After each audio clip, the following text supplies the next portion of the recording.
देखिए आज हम सभी लोग जो भी हमारा डीएलएड का एग्जामिनेशन है 2021 में हम फोर्थ सेम का मैथ का जो पेपर है उसे सॉल्व करेंगे।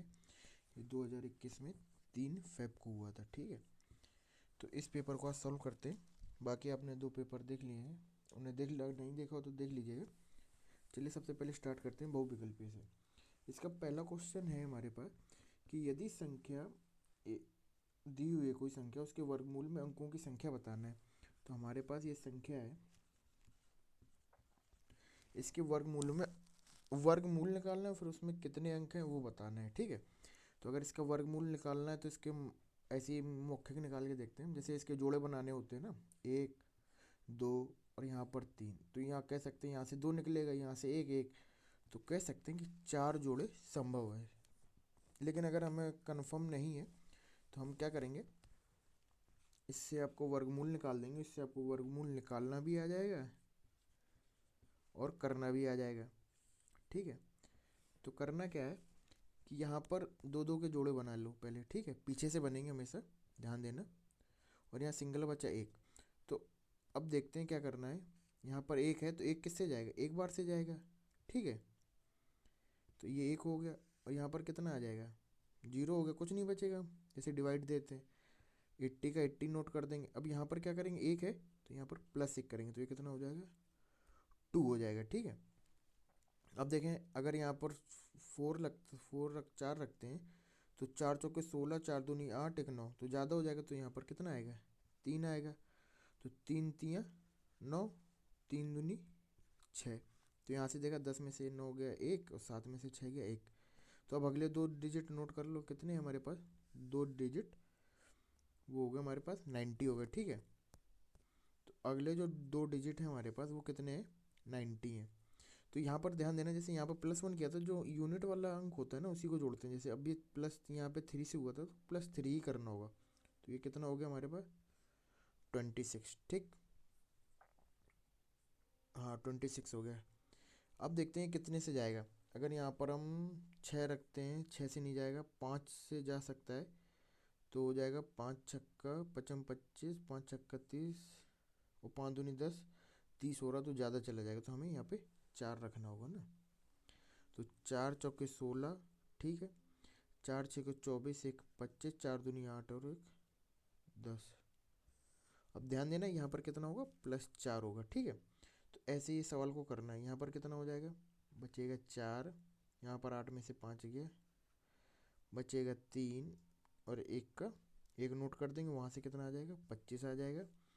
और यहाँ कितना हो जाएगा, 268 हो जाएगा, +4 कर देंगे। अब 5 है यहाँ पर, तो यहाँ पर 5 ही आएगा जब भी आखिरी में हमें यूनिट डिजिट 5 मिलेगा। तो 25 की 5, 5 अट्ठे 40 और 2 42 की 2, 4 हासिल, 5 छक्का 30, 4 34 की 4, 3 हासिल, 5 दूनी 10, 3 13।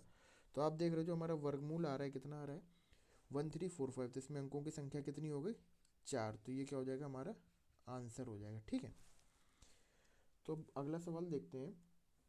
अगला सवाल हमारा प्रोबेबिलिटी से है। उसमें पूछा है कि यदि 2 सिक्कों को एक साथ उछाला गया है तो दोनों सिक्कों में पट के ऊपर पड़ने की संभावना क्या होगी।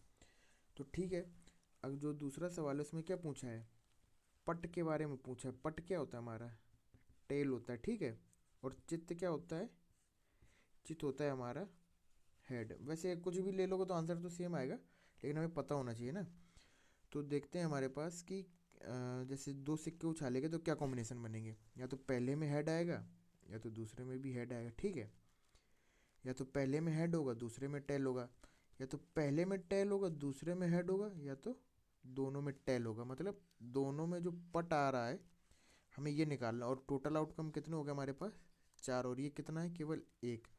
तो हमारा जो प्रोबेबिलिटी होगा किसी इवेंट, किसी घटना, ई फॉर इवेंट होता है मतलब किसी घटना का, तो हमें निकालना है क्या, इसका निकालना है। तो ये कितना है, और एक और नीचे क्या आता है, टोटल आउटकम मतलब जितने भी हमारी संभावना है, कुल संभावना है। तो 4, तो आंसर कितना हो जाएगा, 1/4, ठीक है।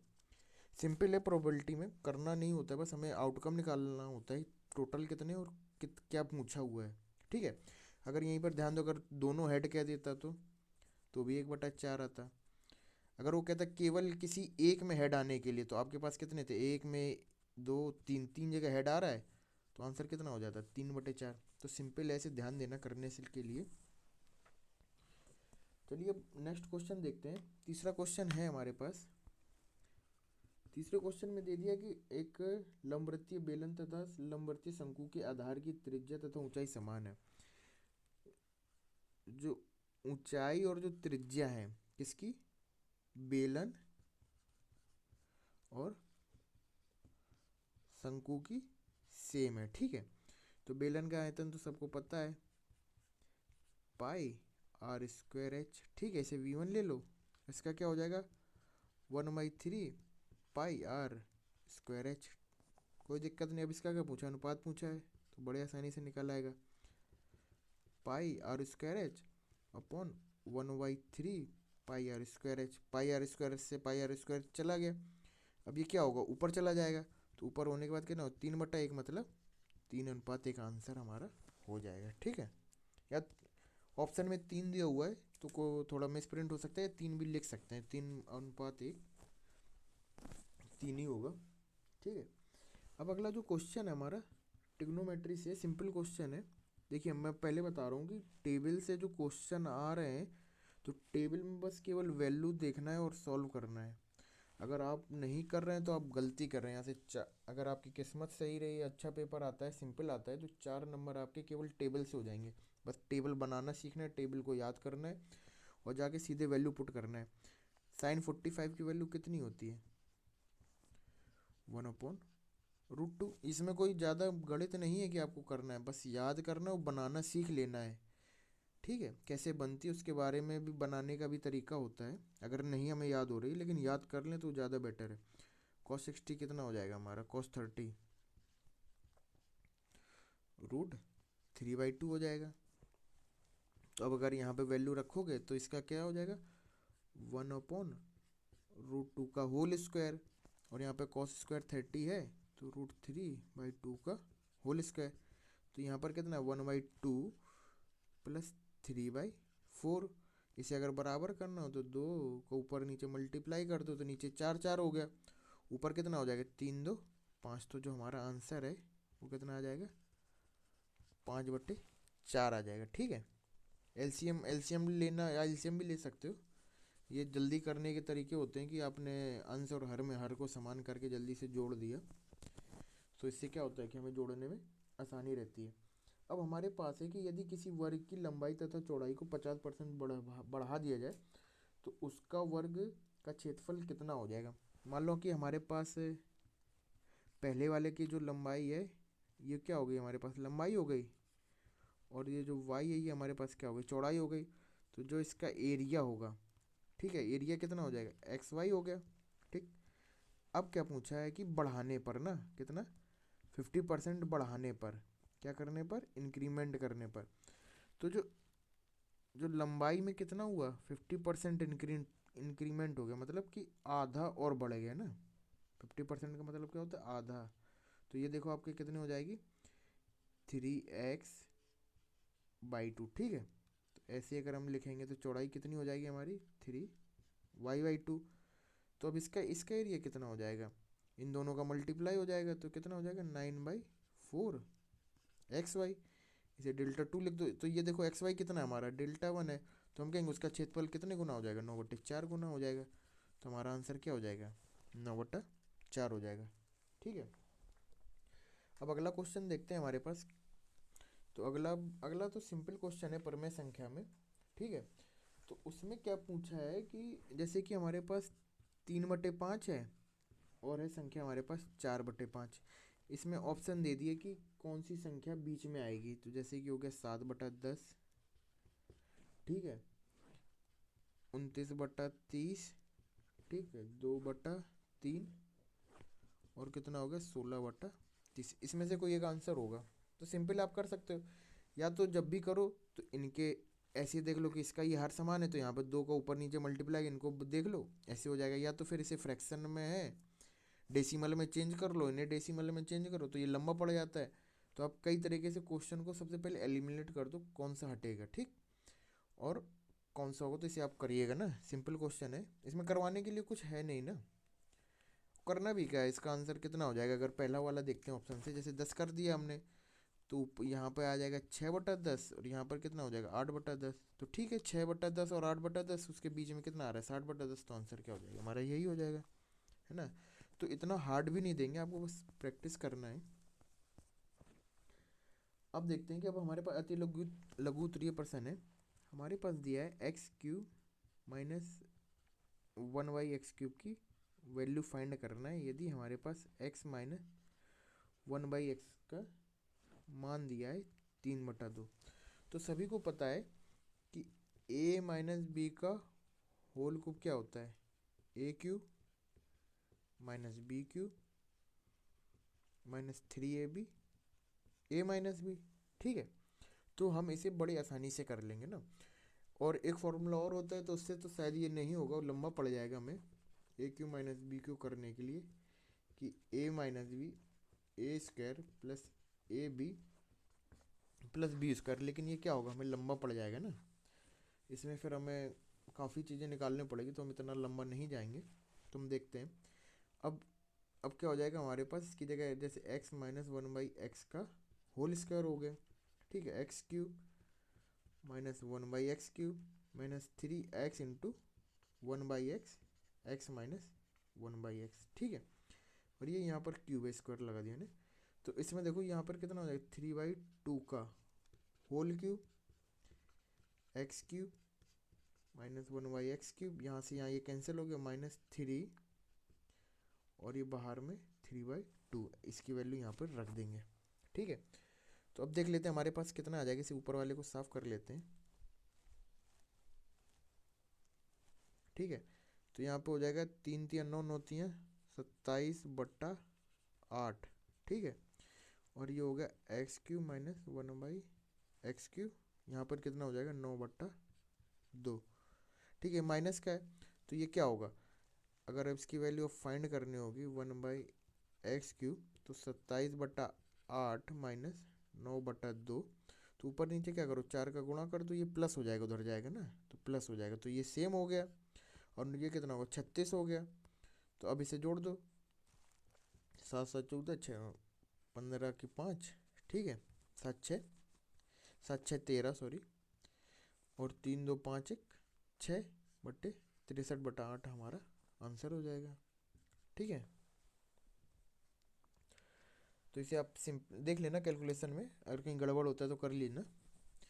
ठीक है, अब देखिए अगला क्वेश्चन हम देखते हैं। अगला क्वेश्चन है हमारे पास कि ये प्रोबेबिलिटी से क्वेश्चन आया है, देखते हैं क्या पूछ रहा है, प्रोबेबिलिटी पूछ रहा है कि क्या पूछ रहा है। 8वां क्वेश्चन है हमारे पास कि दो पासों को एक साथ फेंकने पर अंकों का योग अभाज्य आने का समुच्चय लिखना है, प्रायिकता नहीं निकालना है, समुच्चय लिखना है। ठीक है, तो हम सिंपल निकाल लेंगे। देखो सबसे पहले पासे में क्या होता है हमारे पास, क्या कितने डिजिट होते हैं, कितने एक पासे में, तो जैसे 1 आता है, 2 आता है, 3 आता है, 4 आता है, 5 आता है, 6 आता है। ठीक है, तो हमारे पास अगर एक पासा होगा तो टोटल आउटकम कितने होंगे 6। अगर हमने कहा कि अगर दो पासे हैं ना, अगर 2 डाइस है तो याद रखना जो हमेशा आउटकम होगा कितना होगा 6 का स्क्वायर। इसी तरीके से ये अगर 3 है तो कितना हो जाएगा 6 का क्यूब। अगर 4 पासे हैं हमारे पास तो कितने हो जाएगा टोटल आउटकम 6 की घात 4। ठीक है, समझ में आ गया होगा। तो अगर दो पासे हैं तो हमारे पास टोटल आउटकम कितने होते होंगे 36 होते होंगे ना, मतलब 6 का स्क्वायर, दो पासे हैं और हर पासे में कितने आते हैं 6 आते हैं। तो अब मिला लेते हैं दोनों पासों की वैल्यू हो गई 3 4 5। अब हम पूरे के पूरे 36 कॉम्बिनेशन नहीं बनाएंगे, हम केवल वो बनाएंगे जो जिसमें हमें अभाज्य संख्या मिलती हो, अभाज्य संख्या मिलती हो उन दोनों पासों के अंकों को जोड़ने पर। अगर पहले में एक आता है दूसरे में एक आता है, एक एक जोड़ेंगे तो क्या बनेगा 2 बन रहा है, अभाज्य संख्या है। ठीक है, पहले में एक आ रहा है दूसरे में 2 आ रहा है तो अभाज्य संख्या आएगा। ठीक है, अब क्या होगा कि पहले में एक और दूसरे में 3 नहीं बनेगा, पहले में एक दूसरे में 4 5, 5 भी क्या है हमारे पास अभाज्य संख्या है। ठीक है, एक और 5 नहीं बनेगा, एक और 6 मतलब 7 जो है हमारे पास वो भी क्या है अभाज्य संख्या। अब 2 के लिए देखते हैं, 2 और 1 जोड़ेंगे कितना बनेगा 3 बनेगा, ठीक है। दो दो जोड़ेंगे 4 बनेगा, 2 3 जोड़ेंगे तो कितना बनेगा, 5 बनेगा, जो कि हमारे पास। अब इनको जोड़ने पे, इन जो भी सेट बन रहे हैं ना, समुच्चय बन रहा है, इनको जोड़ने में अगर हमारे पास कोई भी पॉजिटिव नंबर आते हैं, मतलब अभाज्य संख्या आ रही है, तो उन्हीं को लिखना है ना। अब 2 के बाद 4 देखेंगे, 6 बन रहा है, 2 और 5, हाँ 2 और 5 बन सकता है, क्योंकि 7 क्या है हमारे पास अभाज्य संख्या, 6 2 8 नहीं बनेगा, ठीक है। अब 3 के लिए देखते हैं, 3 और 1 नहीं बनेगा, 3 और 2 बन जाएगा, ठीक। 3 2 बन गया, 3 3 नहीं बनेगा, 3 4, 3 और 4 बन जाएगा, क्योंकि 3 और 4 कितना होता है, 7 होता है। 5 3 8 और 6 3 9 नहीं बनेगा, 9 क्या है, विषम संख्या, ठीक है। और 4 और 1 5 बन जाएगा, कोई बात नहीं। 4 2 6 होगा, 4 3 7 बन जाएगा, ठीक है। 4 4 8, 4 5 9, 6 4 11। 4 और 6 भी एक संख्या बन जाएगा, एक समुच्चय बन जाएगा, जिसमें अंकों का योग कितना आएगा, अभाज्य संख्या, सॉरी नहीं गलत कर दिया मैंने, 6 4 10 नहीं होगा, 6 4 10 होगा, 11 नहीं होगा, तो ये नहीं होगा, ठीक है। अब आगे देखते हैं, 5 और 1 6 बन रहा है, 5 और 2 7, तो एक 5 बन गया, 2 बन गया, 5 3 8, 5 4 9, 5 5 10 और 6 5 11। तो जो 11 वाला था ना, ये था, ठीक है। तो 5 और 6 का कॉम्बिनेशन बन जाएगा। उसी तरीके से कर इसमें देखेंगे 6 के लिए, तो 6 और 1, 6 1 मतलब 7 बन गया, 6 2 8, 6 3 9, 6 4 10, 6 5 15, 6 5 6 5 11। तो मतलब 6 और 5 11, तो ये भी क्या होगा हमारे पास, अभाज्य संख्या बनेंगे। तो अब इसे, अब 36 आउटकम में से हमारे पास कितने आउटकम आ गए, 1 2 3 4 5 6 7 8 9 10 11 12 13 14 15, 15 है। तो इन्हें, इन सबको क्या करना है, इन सबको लाइन से एक ऐसे बड़ा समुच्चय में लिख देना है। नहीं तो लिख देता हूँ, जो आप कंफ्यूज हो जाओ, याद नहीं रहेगा, यहाँ पर लिख देता हूँ छोटे से, जैसे कि ऐसे करके 1 1 1 1 4 ऐसे ऐसे करके आखिरी में कितना लिखा, 6 5। तो ऐसे एक सेट में बंद करके समुच्चय में लिख देना, आंसर हो जाएगा। अगर हमसे ये पूछता कि टोटल आउटकम कितना हो जाएगा, इसका प्रायिकता निकालो, तो ये कितने हैं, टोटल 15 है, और हमारे ऐसे सेट कितने बन रहे हैं, 36 बन रहे हैं। तो क्या है, आराम से हो जाएगा, 3 5 15, ठीक है। तो 5/12 इसकी प्रोबेबिलिटी हो जाएगी ना। तो सिंपल क्वेश्चन है, इसमें ज़्यादा कुछ सोचना नहीं है। चलिए 9वां क्वेश्चन देखते हैं। 9वां क्वेश्चन दिया हुआ है कि पृथ्वी से चंद्रमा की दूरी दे दी हमारे पास, ठीक है। ये हो गया हमारे पास पृथ्वी, और ये हो गया चंद्रमा, इसकी दूरी दे दी हमें 384,000 किलोमीटर, ठीक। और वो कह रहा है कि ये जो पथ कर रहा है, ये कैसा कर रहा है, एक वृत्ताकार पथ में जा रहा है, ठीक है। तो अब हमें क्या करना है, इसकी परिधि बताना है। तो जब ये वृत्ताकार पथ में जा रहा है और ये पृथ्वी के चारों ओर ऐसे वृत्ताकार घूम रहा है, तो आप बताओ कि ये क्या, किस तरह काम करेगी, जो दूरी है चंद्रमा और पृथ्वी की दूरी, रेडियस की तरह काम करेगी। तो जो भी हमारे पास वृत्त बन रहा होगा, तो इसकी जो परिधि है जो हमें निकालना है, वो कितनी हो जाएगी, 2πr हो जाएगी, ठीक है। तो क्या, अब क्या ही करना है आपको, कुछ नहीं, बस 2 का मल्टीप्लाई कर देना है रेडियस में ना, 2 पाई और 384,000। अगर देखते हैं 22/7 करके अगर कुछ निकलता है तो ठीक है। अगर 7 से डिवाइड करते हैं अगर आता है, तो फिर कैलकुलेशन करना होगा आपको। 7 चौकटे 7 5 35, ठीक है। नहीं बनेगा।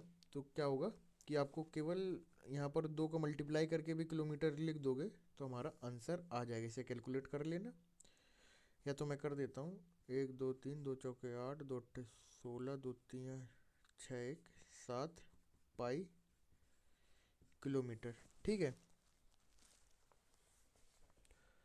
तो हमारा ये आंसर हो जाएगा। सिंपल है, अगर 22/7 रख के पूरा कैलकुलेट भी करना होगा ना, तो भी आ जाएगा। ज़रूरी नहीं इतना मेहनत करना वहाँ पे। पाई की तो वैल्यू पता ही है हमें, 22/7 रख दो। और डेसिमल में तो वो फिर नहीं रुकता है हमारे पास, 3 पॉइंट उसकी कोई कितने भी पॉइंट निकाल लो आगे वैल्यू नहीं आती है, ठीक है। तो अब हमारे क्या करना है, 10वां क्वेश्चन है, हमें गुणनखंड करना है। हमें दिया है 24 -3a² इक्वल टू 34a, ठीक है। इसके क्या करना है, हमें गुणनखंड करना है। जो गुणनखंड करना है तो मतलब फैक्टर निकाल के छोड़ देंगे। अगर क्वेश्चन सॉल्व करना होगा तो इक्वल में हमेशा जीरो दिया होगा, जब भी समीकरण हल करने को कहेगा तो इक्वल में जीरो कर लेंगे। ठीक, तो इसे अपने ऑर्डर में लाओ, जैसे इसका ऑर्डर है तो -3a² प्लस 34 प्लस 24। देखो यहाँ पर प्लस है लेकिन यहाँ पर क्या है, माइनस है।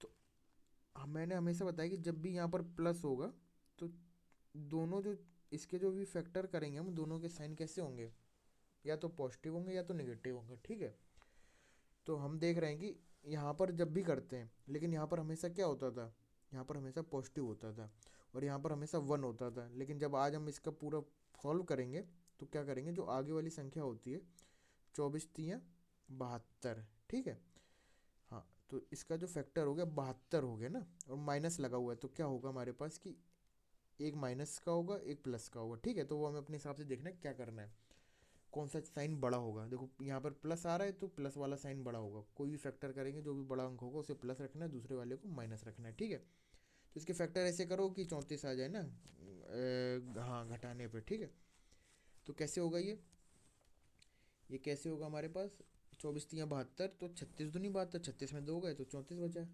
तो ठीक है, कोई दिक्कत नहीं, 3a² plus 36a minus 2a plus 24। ठीक है, अब क्या हो जाएगा हमारे पास, अगर हम -3 एक कॉमन ले लेते हैं तो हमारे पास हो जाएगा a 12×3 = 36 ना, a-12। यहाँ से अगर -2 कॉमन ले लिए तो यहाँ से a-12।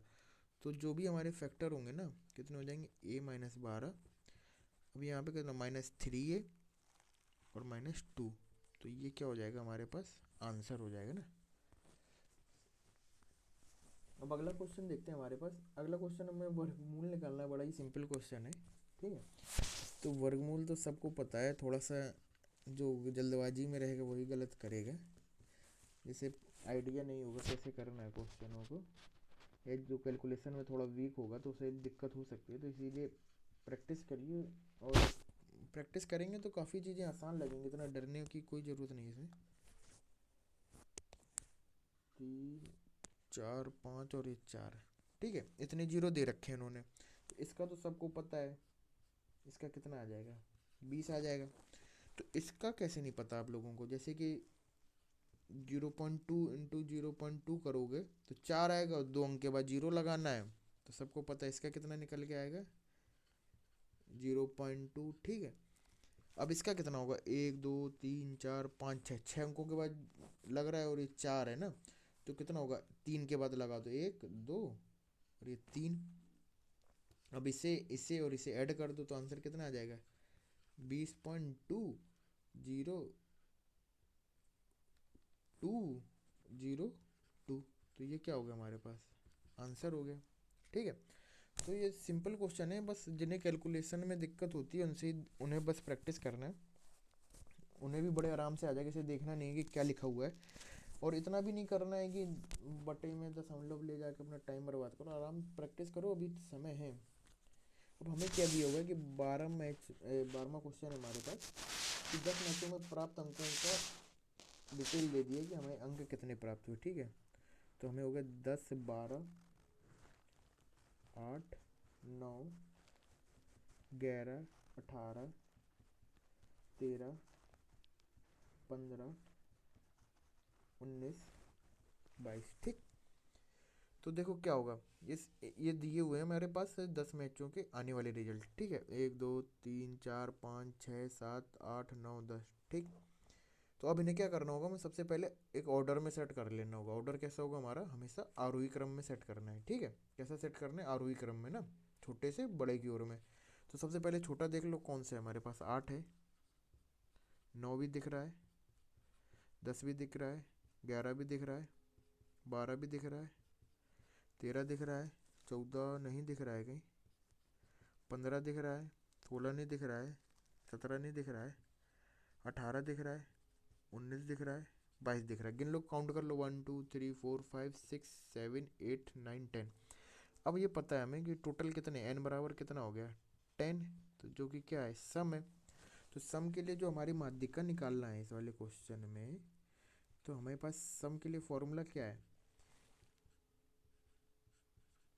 ny टूवा पद प्लस n/2 प्लस 1वां पद और टोटल में डिवाइडेड बाई 2।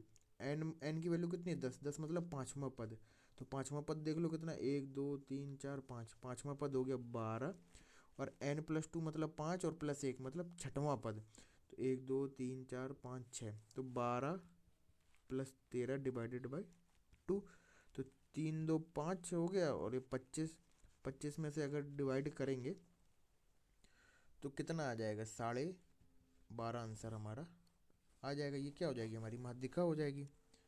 तो ये क्या है? बड़ा ही सिंपल क्वेश्चन हो गया, है ना। थोड़ा सा आप सोच रहे होंगे तालिका निधि संचय बारंबारता, नहीं तो ऐसे पूछ सकता है ना, छोटे से उसमें। आपको केवल ये फॉर्मूला याद करना है और समझना है कि एन एन यहाँ पर ऐसा ना कर दो कि n+1 और ये n+1/2 कर दो। n/2+1 है, और जब विषम होगा तो n+1/2 है, ठीक है। अब अगला क्वेश्चन दिया हुआ है हमारे पास कि हमारे पास एक कहीं पे घर बना हुआ है, ठीक है, राजकीय भवन है कोई, ठीक है। उसका क्या हुआ है कि उसकी सारा हमें दे रखा है, डिटेल दे रखी है। तो मैं डायग्राम बना देता हूँ पहले, ठीक है, जल्दी से बना लेते हैं, है ना। हाँ, तो अब ये भवन कहाँ बना है? ये भवन बना है, ये 30 मीटर है, ये 15 है, ये भवन है। और ये कितना है? ये हमारे पास 2 मीटर चौड़ी रोड है। ये भी 2 मीटर है, यहाँ से ये 2 मीटर है, यहाँ से ये 2 मीटर है ना, और ये भी 2 मीटर है, ठीक। कितनी है? 2 मीटर। और ये टोटल हमें दी है 20 मीटर, है ना। और ये है 15 मीटर। तो देखो इस वाले क्वेश्चन में क्या करना है कि हमें रोड का क्षेत्रफल निकालना है ना। क्या करना है? हमें रोड का क्षेत्रफल और भवन का क्षेत्रफल निकालना है। तो इस वाले क्वेश्चन को देखो, भवन का क्षेत्रफल तो सीधे निकल आएगा। भवन कहाँ पर है? यहाँ पर है, इस वाले रीजन पे है, ठीक है। तो भवन की ये वाली लंबाई कितनी है हमारे पास? 15 है। और ये कितनी है हमारे पास? 30 है। तो भवन का कितना हो जाएगा हमारे पास? 15 × 30 मतलब 450 मीटर स्क्वायर हो गया, ठीक। कोई दिक्कत इसमें? कोई दिक्कत नहीं। तो अब हमें और दूसरा क्या निकालना है? हमें सड़क का क्षेत्रफल निकालना है। तो सड़क के क्षेत्रफल में क्या है दिक्कत कि यहाँ पर पता नहीं है कि कैसा क्या है। तो इसे समझते हैं ना, डायग्राम को समझते हैं ढंग से। देखो ये टोटल कितनी थी? 20 थी। तो अगर यहाँ तक 15 होगी तो ये कितनी बची? 5 बची। और जब ये टोटल कितनी हो जाएगी? 20 हो जाएगी, क्योंकि हमें यहाँ से पता है ना साइड में से कि ये बराबर है, ठीक है, पैरेलल है। और ये 30 है, तो ये वाली भी कितनी हो जाएगी? 30 हो जाएगी। तो हम अब हमें क्या करना है, क्यों ना हम ऐसा करेंगे, ये जो पूरा रीजन है, इस वाले रीजन में, ये वाले रीजन से इतना वाला रीजन घटा दें तो क्या निकल आ जाएगा हमें? जो भी ये डॉट डॉट वाला क्षेत्र है, इसका क्षेत्रफल पता चल जाएगा। तो सबसे पहले अगर इसका निकालेंगे, इस बड़े वाले एरिया का क्षेत्रफल, तो कितना आएगा? अगर बड़े वाले का ले लेते हैं Δ1, तो एरिया कितना आ जाएगा इसका? 15। 5×3 = 15, मतलब इस मतलब लंबाई गुणा चौड़ाई, लंबाई और चौड़ाई कितनी है? 5 है। तो ये कितना हो जाए? 5×3 = 15 मतलब 150 मीटर स्क्वायर आ गया, ठीक है। अब हमें क्या करना है? इस छोटे वाले का निकालना है। तो हमें इसकी कोई ना लंबाई पता है ना चौड़ाई पता है, कुछ नहीं पता है। लेकिन ये पता है कि रोड की चौड़ाई 2 मीटर है। तो आप देखो कि ये तो पूरी 5 है, ठीक है। तो यहाँ पर तो 2 मीटर चली गई, तो यहाँ पर कितनी बची होगी? 3 मीटर बची होगी। आए समझ में? 3 मीटर बची होगी, नहीं बची होगी? तो ये क्या हो जाएगी हमारी? इसकी चौड़ाई हो जाएगी, जो छोटा सा आयत है। अब यहाँ पर देखो ये पूरी कितनी है? 30 है यहाँ पर, ठीक। ये पूरी हमारे पास 30 है। तो 2 मीटर यहाँ पर गई, 2 मीटर यहाँ पर गई, तो 4 चली गई, तो बीच में कितनी बची होगी? 26 मीटर बची होगी। तो जो छोटा वाला है वो कितने हो जाएगा? 3 × 26 हो जाएगा। जो छोटा वाला हो जाएगा 3 × 26 मीटर स्क्वायर हो जाएगा। तो इसे हम क्या लिख देंगे? इसका मल्टीप्लाई अगर हम कर दें तो कितना आ जाएगा? 3×6 = 18, 3×2 = 6 और 1 7, ठीक है। तो अब हमें क्या करना है? सड़क का अगर निकालना है तो इसमें से ऊपर वाले में से नीचे वाले को माइनस कर देंगे, तो कितना आ जाएगा? 2 और बचा 14, 14 में 7 गए, 7, तो 72 मीटर स्क्वायर कितना हो जाएगा? सड़क का क्षेत्रफल हो जाएगा, ठीक है। तो ये भी सिंपल क्वेश्चन है, बस थोड़ा सा आप परेशान हो जाओगे पढ़ने में और देखने में। लेकिन अगर देखोगे कायदे से तो समझ में आएगा। यहाँ पर कुछ नहीं था, सिंपल सा समझो। अगर हमें किसी चीज़ के बारे में, इसके बारे में नहीं पता है इतना डिटेल, तो हमें क्या करना है, सीधा सीधा दिख रहा है ये है बड़ा सा, और इसमें से हमें छोटा वाला घटा दिया तो हमारे पास शेडेड रीजन का आ जाएगा। तो ऐसे क्वेश्चन की आप प्रैक्टिस करोगे तो आपको धीरे धीरे आइडिया लग जाएगा कि क्या करना, खुद सोचने में आ जाएगा कि हाँ ऐसे करेंगे तो ये क्वेश्चन हमारा सॉल्व हो जाएगा। ठीक है, तो अब देखते हैं हमें कि अगला क्वेश्चन क्या करना है हमें।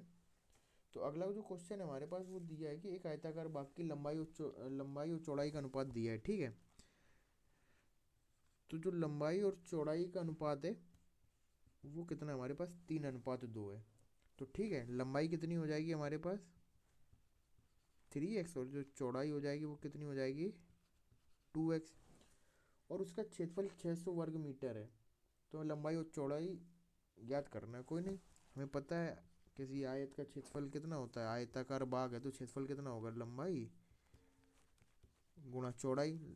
तो क्षेत्रफल कितना दे रखा है, 600 दे रखा है। लंबाई कितनी है 3x, और ये कितनी है 2x।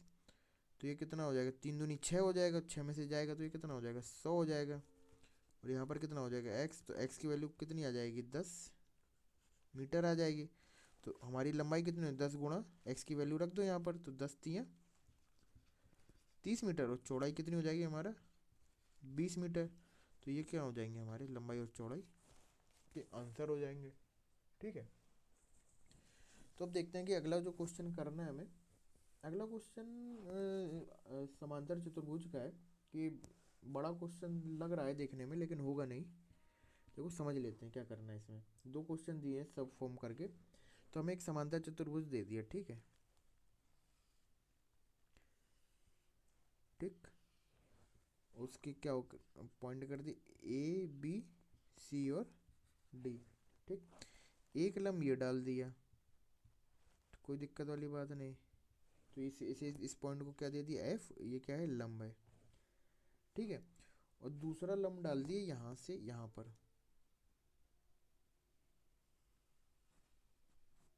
ठीक, तो ये वाला पॉइंट क्या हो गया हमारे पास G हो गया।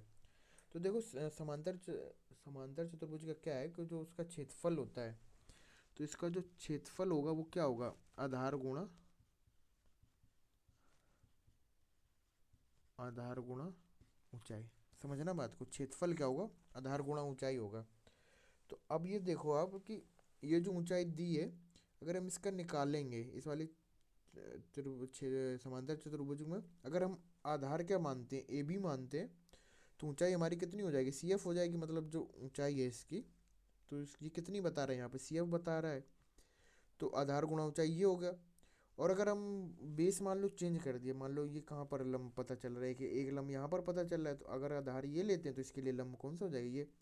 तो हम कह सकते हैं कि दोनों का जो ऐसे क्षेत्रफल निकलेगा बेस अलग करके सेम आएगा, क्योंकि समांतर चतुर्भुज तो एक ही है ना।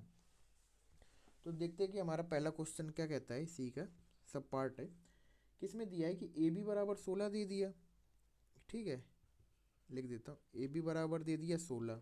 ठीक, और ए डी बराबर दे दिया 12, और सी एफ बराबर दे दिया 10। तो हमें क्या निकालना है, बी जी निकालना है। तो दूसरा वाला लंब निकालना है। तो दोनों देखो, अगर हम आधार ये लेते हैं और ये हमारा लंब हो जाएगा, तो हमारा समांतर चतुर्भुज का क्षेत्रफल क्या निकलेगा ए बी गुणा सी एफ, जो कि समांतर चतुर्भुज का क्षेत्रफल तो क्या होगा कैसे भी निकालो बराबर होगा। लेकिन आधार अगर ए डी रहता है तो उसके लिए लंब कितना रहेगा बीजी रहेगा। तो समझना आपके मतलब आधार चेंज करने पर भी हमारा सेम आएगा। तो ए बी की वैल्यू कितनी हो गई 16 हो गई, और सी एफ कितना हो गया 10 हो गया। ए डी कितना है हमारे पास 12 है, और बी जी हमें निकालना है। तो बस हो जाएगा, 4×3 = 12, 4×4 = 16। ठीक है, तो बी जी की वैल्यू कितनी आ जाएगी हमारे पास 40/3 सेंटीमीटर। और इसे और भी छोटा करना तो ऐसे लिख देना। ठीक है, और अब क्या करना है अगले क्वेश्चन में, बस ये वैल्यू चेंज कर दी है। और दूसरी चीज़ पूछने को कहा होगा, उसने कहा है कि अगर ए डी बराबर 10 सेंटीमीटर, ए डी बराबर 10 सेंटीमीटर और सी एफ बराबर 8 सेंटीमीटर, ठीक है, और बी जी बराबर 12 सेंटीमीटर। तो ए बी को फाइंड करना है, ठीक है, तो वही लगा देंगे। अगर आधार ये है तो लंब कितना हो जाएगा, बी जी हो जाएगा, मतलब ए डी गुणा बी जी। अगर ए बी आधार है तो कितना हो जाएगा हमारे पास, ए बी गुणा सी एफ।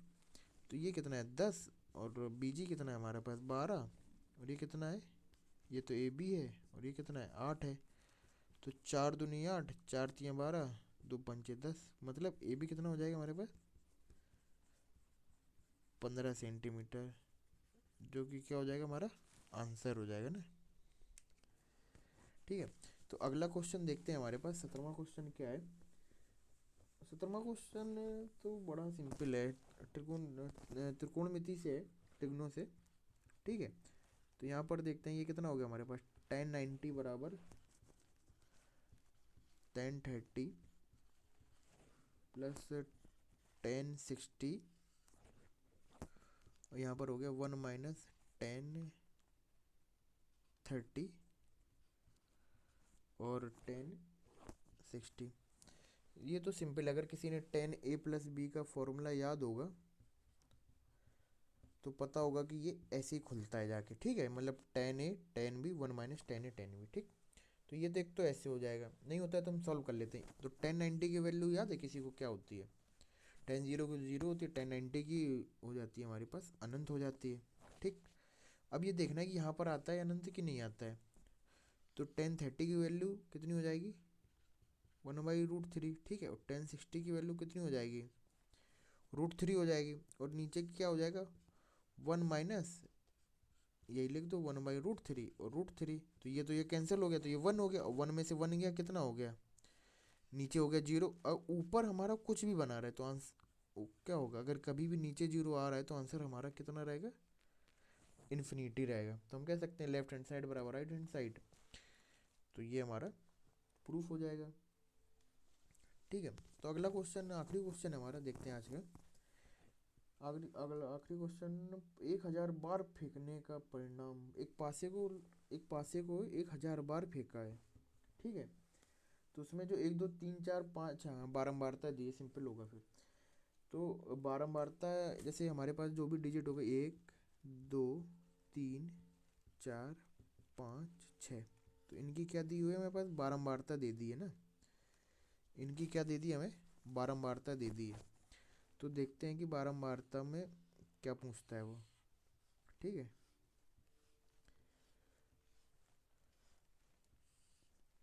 एक दो तीन चार पाँच छः, तो इनकी जो बारंबारता दी है तो उसमें से प्रत्येक के आने का प्रतिशत ज्ञात करना है, ठीक है। तो क्या करना है, प्रत्येक के आने का प्रतिशत ज्ञात करना है। जैसे कि हमारे पास एक कितनी बार आया 185 बार आया, ठीक है ना, और ये कितनी बार आया 145 बार आया, ये कितना आया 160 बार, और ये 140, और ये कितना आया 180 आया, और ये 190 आया। तो इसमें प्रत्येक के आने का प्रतिशत निकालना है ना। तो समझो प्रतिशत कैसे निकालना होता है कि हमने जो काम किया उसमें से जो जितनी बार आया है वो, और नीचे में जो टोटल होता है, ठीक। तो हमने पासे को कितनी बार फेंका 1000 बार फेंका, 1000 बार में से 185 बार आ रहा है, तो इसका क्या प्रतिशत निकालना है। एक का अगर प्रतिशत निकालेंगे तो 185 बटे 1000 गुणा 100, ठीक है। ये नीचे 0 ऊपर जाएगी तो यहाँ पर एक बिंदी लग जाएगी ना, इसे काट देंगे। तो पहले वाले का कितना आंसर आ जाएगा 18.5% आ जाएगा, ठीक। अब देख लो सिंपल, ऐसी दूसरे का निकालना होगा तो 145 डिवाइडेड बाई 1000, तो ये कितना आ जाएगा, ये ऊपर जाके यहाँ बिंदी लग जाएगी, तो कितना हो जाएगा 14.5%। इसी तरीके से तीसरे का भी निकाल लोगे आप, ठीक है। तीसरे का मैं निकाल देता हूँ 160 डिवाइडेड बाई 1000, और कितना निकालना है 100 से मल्टीप्लाई करना होता है परसेंटेज निकालने के लिए। तो ये तीसरे के लिए कितना आ जाएगा 16% आ जाएगा ना। अब चौथे के लिए देखो क्या करना होगा, चौथे के लिए निकाल देता हूँ, इतना तो देख लिया होगा आपने। अब इसका देखो, इसका क्या करना है कि 140 डिवाइडेड बाई 1000 गुणा 100। तो ये कट गया, ये कट गया, तो इसका आंसर ये कितना हो जाएगा, 14% हो जाएगा। ऐसे ही यहाँ पर 180 है, सिंपल है, मत करो, 18% हो जाएगा। और ये 19% हो जाएगा। कर देना वहाँ पर, पेपर में पूरा करना होगा। ठीक है, देखिए आज का तो क्वेश्चन, आज का तो पेपर ख़त्म होता है हमारे पास। और ध्यान दीजिएगा कि जो भी हमारा नेक्स्ट आगे जो भी आपको तैयारी करना है ना, अगर आप कमेंट में बता दो, अगर कोई भी क्वेश्चन आपको पेपर जल्दी सॉल्व करवाना है तो उसको जल्दी ले लेंगे। लेकिन अभी तो फोर्थ सेम के पेपर सॉल्व करवा रहे हैं, तो आप करिए, इसकी प्रैक्टिस करिए। और कोई भी दिक्कत हो तो कमेंट सेक्शन में बताइएगा कि आपको जिस सब्जेक्ट में पढ़ने में भी दिक्कत हो रही हो, मैथ में या किसी में भी, तो उसको फिर आपको वीडियो आगे मिल जाएगी। चलिए फिर रखते हैं, धन्यवाद।